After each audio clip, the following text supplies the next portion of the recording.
welcome to Farmer Daily, a field forward podcast. I'm your host, David Geiger. Today on Farmer Daily, we take a look at the latest soybean trade news, how a lack of government reports are affecting the marketplace, and the volatility of cattle prices with Reese Drenth of the Ground Level Dispatch. Please be sure to like and follow the podcast as well as our social media at Field Forward Pod. We would love to have you join our community, keeping folks informed about what is affecting our farmers. This is Farm Here Daily.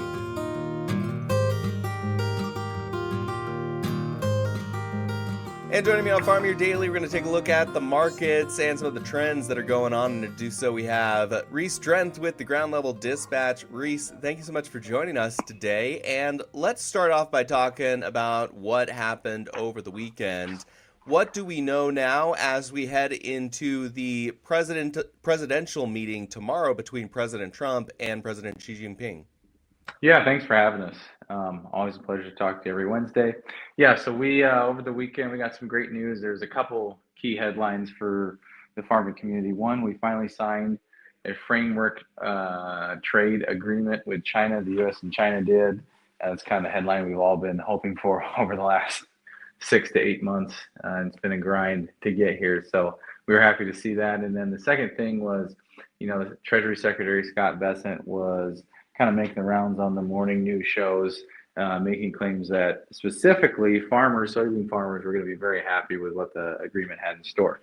Now, since then, we haven't seen any details on what the agreement actually is, and I think the market is hoping to get some of those details, or that comes from a release of the document tomorrow, or maybe confirming some things in whatever press conference or news release we get tomorrow as well. We are thinking that the meeting between Trump and Xi, is mainly ceremonial tomorrow, meaning that hopefully they just sign the dotted line, make a few comments, and we go on with our lives. We do think that it's a good development here. This week has been, specifically today and yesterday, we do have confirmation of Chinese government agencies actually buying U.S. beans out of the Pacific Northwest. So we got the trade announcement or framework announcement this over the weekend. That's great. The markets rallied here this week. It actually gapped higher on the open Sunday night, and we've been able to maintain higher markets since then. And now we have actual Chinese soybean purchases. Those are the two things that we needed to see, and we seem to be getting it now. The volume, from what we're being told, is not fantastic by any means, but it's something. If it's a nice political gesture, fine. We still have rallied beans 50, 60 cents a bushel in a matter of days. That's a good opportunity for a lot of farmers to make some sales, especially if they've, started to pay storage or price later fees, or, they've got beans in the bin, maybe they can make some forward sales with. But after that, if they start to book more beans, if it makes economical sense to them or it's part of the agreement, that's when we could see some real fireworks happening. So some productive things on soybeans here, and again, we expect tomorrow to be more ceremonial. But hey, if we get more details on Chinese are actually going to buy more beans than what we think, what they've been doing here, that would be great too. That would be great. Question to follow up on that then is essentially, is it too late? I know this takes a little bit of speculation, but if we do end up starting good relationships, trading soybeans again with China, will we be able to get through the harvest that has been going on, or are there going to be some folks left with beans in the bin? Yeah, so that's a great question. Is it too late? The short answer is yes, it is too late, right? Typically, we would see the Chinese come in and buy beans for the last part of September, October, November, December, January, and maybe the first part of February. Right now, most folks estimate, and we would agree, that the Chinese only need to buy probably all of December, if not 90% of December, all of January, and then a little bit of February. So we've missed out on probably 50, 60% of our normal export volume to China in the soybean market. Whether or not whatever they buy, some people want to say 15, 20 million metric tons, which, just for some quick math for you, that would be about 400 to 500 million bushels of soybeans. Some people want to peg it as high as that. Other people want to peg it as low as, let's see, 5 million metric tons. So that would be, 180 million bushels. So whether they, that's a big difference in the bean carryout, right? You're talking 200 million bushels of exports versus 500 million bushels of exports. That would make a big difference in the price of soybeans. Our opinion is that it's probably closer to 200 million bushels that they buy from the US. Now, does that make a difference? Yes. It makes more of a difference if USDA takes soybean yield lower in their final estimates. If USDA does not take soybean yield lower, we stay at this 53 bushel the acre mark that we, the last report we got obviously was in September, then it doesn't really move the needle a lot. We still have a pretty heavy bean balance sheet, and it'll help, but it won't help as drastically as again if they took yield lower. So it's all about the balancing act of the balance sheet. It is good in the short term that the Chinese are buying beans. It's good for flat price, obviously. Now we have some momentum on our side. Charts have kind of turned positive. But long term, if they only buy 2.5, 300 million bushel of beans and the USDA doesn't take yield lower, then it's kind of a nothing burger. So the combination of what they buy now, even if it's minimal, plus lower yields, that would be, probably the best scenario for flat price. And of course, the government's still shut down. So there's another element to that where we won't get a lot of, insight on that here, for a couple months, hopefully sooner than later. Reese, I'm going to do a shift in topics, and I want to talk a little bit about the government shutdown and a lot of the reports that we tend to be getting during this harvest period from the USDA and other agencies. Have there been a negative effect on the markets simply because we do not have that static government report on how much has been harvested, what trends are looking like, what world supply is looking like? No, that's a good question. I actually think it has the reverse effect. I actually think it's been more supportive than not. And the reason is because especially like in our marketplace, right, that's driven mainly by algorithms that feed off, that daily or monthly or weekly information to make trading decisions. When you eliminate that and it's all about trade guesses and rumors and, what we're doing in the export market and, yield reports that may or may not be true and stuff like that, that volatility, that unknown is worth more than known. That's something I like to say here, at ground level dispatch. Unknown is usually worth more than known, right? So again, having the government shut down provides a lot of unknowns that would otherwise be known. So for example, corn yields, there's been a lot of disappointment in the countryside because corn yields weren't as good as A, last year, and B, as we expected them to be. That's being discounted in the futures market at a higher clip right now when we don't have any government data to either, confirm or deny that, than it would be if the government said, yeah, we don't have 188 bushel acre yield. We actually have 184. Ho hum, right? Today, we don't have any of that guidance from the USDA. So we have, oh man, is it 175? Is it 172? Is it 180? Are we still 185? Where are we?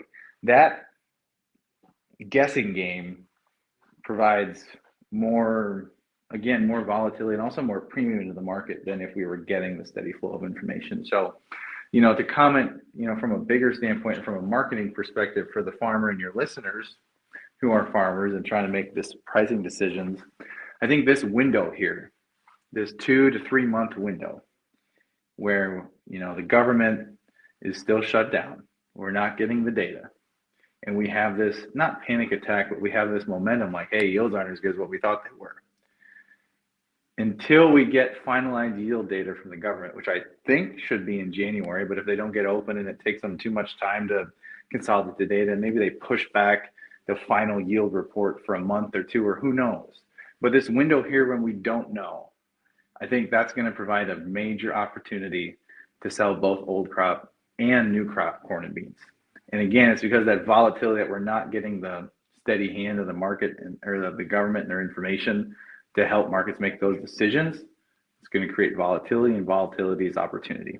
So that's what we're working on with our growers. Like, how do we set up a plan to price not only the corn we just got done harvesting or wrapping up harvesting, and even next year's crops while we have this excess volatility. And, that's just our opinion. But again, like you watch markets like they've been trading here this week without the government's input on exports or yield or anything like that, it's a lot more fun than I think the alternative might be. Right. And I think there's a lot of logic in what you're saying there. And I initially agree with it a lot as well. I do have a kind of a counter thought though when you talk about that, because I think having uncertainty and the unknown and the ability to essentially have good market analysts or analysis being a huge contributor in success in the markets. However, I also think that having a better chance of being a better winner makes a better chance of being a bigger loser as well. Are there concerns that having this unknown and having folks who are doing better than normal because of the unknown could also create the implications of people doing worse than they normally would have because of these unknowns and risks involved? Yes, like in the case that I laid out, right, the risk of, trying to make sales for not only this year, but next year in this, 2 to 3 month window. The risk is that whenever the government opens and they post final yield data, it's lower than what everybody thinks, right? They'd actually take corn yield down to like 175, 176. They take bean yield to 50, 51. And the market's ripped because not only have we had great export demand here from, hopefully beans, we keep the momentum, right? But definitely corn that, we continue to build on. Not only do we have that, but then we would have lower production as well. Like that would be the risk that USDA shows up and they say, hey, we actually didn't produce a great crop at all. And then, the risk there would be, hey, we sold too soon because we didn't have the government telling us like, hey, the yield's not there until it was too late, right? And hopefully I'm making sense there. But again, Absolutely. like Yeah. my, and this is just, my opinion, our opinion here. I don't think we get that from USDA. I think that yes, corn yields were disappointing because we thought we were going to have a new record, and they're disappointing because we thought they were going to compete with last year more than what they have. But I still think on the corn balance sheet specifically, you need catastrophic yield scenarios to get the national yield down to 174, 175, where the balance sheet actually gets tight. It just doesn't feel like we have that at this moment on corn. And soybeans, from the most part, from the reports that we fielded, yields are great. It's all about if USDA wants to factor in the dryness of the bean crop, which has happened for a second year in a row now. Farmers harvesting 8, 9, 10% beans instead of 11, 12, 13% beans. And they want to factor that in and take the yield down a couple bushels the acre. Like, it's all about if they want to do that. And, furthermore, we talk about the government reopening and, potentially, providing relief for farmers and where that relief money goes. If the farmer obtains that relief money and they make input pricing decisions with that money, do corn and bean acres shift as much this spring than what we think they should based on the current economics today, right? Do they actually plant more corn than what the market's telling them to do because, they got some money from the government and they're going to pay for the expensive corn inputs, right? Or do they stay with a bigger bean rotation because it doesn't matter, right? Because input prices are so expensive, they're just going to plant the cheaper crop, and that crop is beans. Like, these are things that, are constantly changing, constantly thinking about, right? But like, the end of the day, in our opinion, when we get back to government posting data, giving us confirmation about what we grew, what we're going to grow next spring, we don't believe it's going to be as overly friendly as what it feels like it could be right now when we don't know anything. I guess that's the point I'm trying to make. So long-winded there. Yes, there is risk. The risk is the government comes out and says, hey, we actually didn't grow good crops. Here's a nice rally for you. And then people are like, well, Reese, you told me to sell 3 months ago. Why'd you do that? And that's the risk you take in marketing. Every day you try to market grain, right? So. Absolutely. Reese, I did want to talk one quick note as well about livestock. I saw some of your bullet points in the ground level dispatch earlier about Senate decision on tariffs to livestock, cattle specifically in Brazil. And I'm kind of comparing this with the last couple weeks of just extreme volatility within cattle market. I've seen it go down $8, $9, and I've seen it go up $11. And that's probably some of the biggest changes that I've seen in the last 12 years in the cattle market specifically. Can you bring us up to speed on that market and how that's impacting producers? Yeah, you bet. So cattle markets are obviously crazy. I guess I'll comment on the headline um, from last night about Brazil. The Senate passed a motion to pretty much stop tariffs on Brazil from the U.S. That bill still has to get through the House of Representatives, which is not currently in session. So it's more ceremonious right now than anything because the government, remains shut down. Does that mean that we will revamp our export or import program of Brazilian beef? Maybe, but it doesn't really solve a lot of the, I don't know, 3 to 6 to 8 month problems that we have in the cattle market today as far as a shortage of beef. The main thing that drove futures markets lower off all-time highs last week is twofold. I mean, it's the announcement that we're going to import beef from Argentina, and it's the announcement that Mexican government was going to send officials to DC to work on opening the border again to import Mexican cattle. And I would say the Mexico story has had more impact on the market than the Argentina story. Even if you just look at the rough math, importing the amount of beef that the U.S. wants to from Argentina doesn't really put a dent in the kind of shortage that we have historically. But opening the border to Mexico would start to rebuild at least marketable beef supplies faster. There's more supply, it's easier to access, more readily available to feed, that kind of thing. So, where we go from here in cat, like, yes, it's been incredibly volatile. That's what happens when, you have a few tweets of government, a few, I guess, policies of government intervention. You have it, as a major talking point in the news cycle about the price of beef. It's also what happens when you're at all-time highs. But I will say, like, none of the things that have been talked about over the last 5 to 7 days from a how do we fix this beef market and the price of beef perspective, none of the plans are a short-term fix at all. We're still, I don't know, 10 to 24 months away from like actually rebuilding beef supplies or cattle herds in this country to where, we should reset prices drastically, in my opinion. And again, like, from the folks we talk to in like Texas who are, feeding cattle for a living, their yards are 60, 70% full. They're not 100% full or 110% full. And,